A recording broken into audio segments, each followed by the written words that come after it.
కాదు ఆర్ 8.4. ఇక్కడ చూసారంటే ఆర్ 8.2, 8.3, 8.4 లో ఏదైతే ఉందో 8.5, 8.6 లో కూడా అదే ఉండాలి. ఓకేనా. BS kit, Balamrutham, milk, rice, oil dal కలిపి వస్తుంది 8.5 లో. 8.6 లో ఎగ్. అంటే ఇక్కడ వచ్చి సూపర్వైజర్ కన్ఫర్మేషన్ అనేసి ఉంటుంది. ఓకేనా. ఈ రెండు సూపర్వైజర్ కన్ఫర్మేషన్ లో ఉండేది తీసుకుంటాం. ఇది ఒక్కటి మాత్రం R1 8.4 నుంచి చూసారా, రైస్, ఆయిల్ దాల్, ఇవి మాత్రం ఏం చేస్తామంటే నార్మల్ గా ఉండేది తీసుకుంటాం. ఓకేనా. రైస్, ఆయిల్ దాల్ ఎందుకు నార్మల్ గా ఉండేది తీసుకుంటామంటే దీంట్లో ప్రతిదీ ఇండివిజువల్ గా ఇచ్చేసి ఉంటారు. నేను ఈ ఒక రిపోర్ట్ ఓపెన్ చేసి చూపిస్తాను చూడండి, మీకు క్లియర్ గా అర్థమవుతుంది. దీంట్లో 8.5 లో ఉండే రైస్, ఆయిల్ దాల్ కూడా మనం తీసుకోవచ్చు.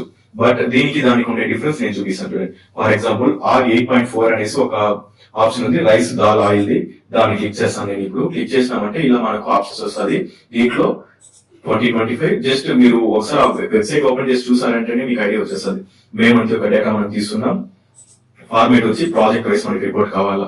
ఓకేనా. ఫర్ ఎగ్జాంపుల్ మీరు సిడిపిఓ లాగిన్ లో తీసుకున్నారంటే మీ ప్రాజెక్ట్ యొక్క డేటానే వస్తుంది కాబట్టి సెక్టర్ వైస్ రిపోర్ట్ కానీ సెంటర్ వైస్ రిపోర్ట్ కానీ మీరు తీసుకోవచ్చు. ఓకేనా. ఫర్ ఎగ్జాంపుల్ నేను ప్రాజెక్ట్ వైస్ రిపోర్ట్ తీసుకుంటాను, గేట్ డేటా ఇస్తున్నాను. ఓకేనా. గేట్ డేటా ఇచ్చామంటే ఇక్కడ చూడండి మనకు rice 3 kgs packet, rice 1 kg packet. ఇట్లా 3 kg ప్యాకెట్ సపరేట్ గా, 1 kg ప్యాకెట్ సపరేట్ గా వస్తుంది. ఇక్కడ చూడండి 1 kg packet, dal 1 kg packet. And then scroll చేసామంటే దాల్ 1 kg ప్యాకెట్, ఇది టీహెచ్ఆర్ కోసం, ఇది ప్రీ స్కూల్ వాళ్ళ కోసం. ఓకేనా. ఇట్లా ప్రతిదీ డివైడ్ అయ్యి వస్తుంది.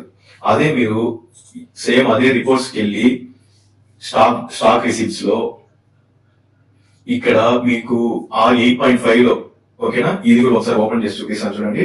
దీన్ని డౌన్లోడ్ చేసి నేను ఎలా చేయాలని నెక్స్ట్ చెప్తాను. 2025 మే మంత్ పెట్టుకుంటాం. Project wise report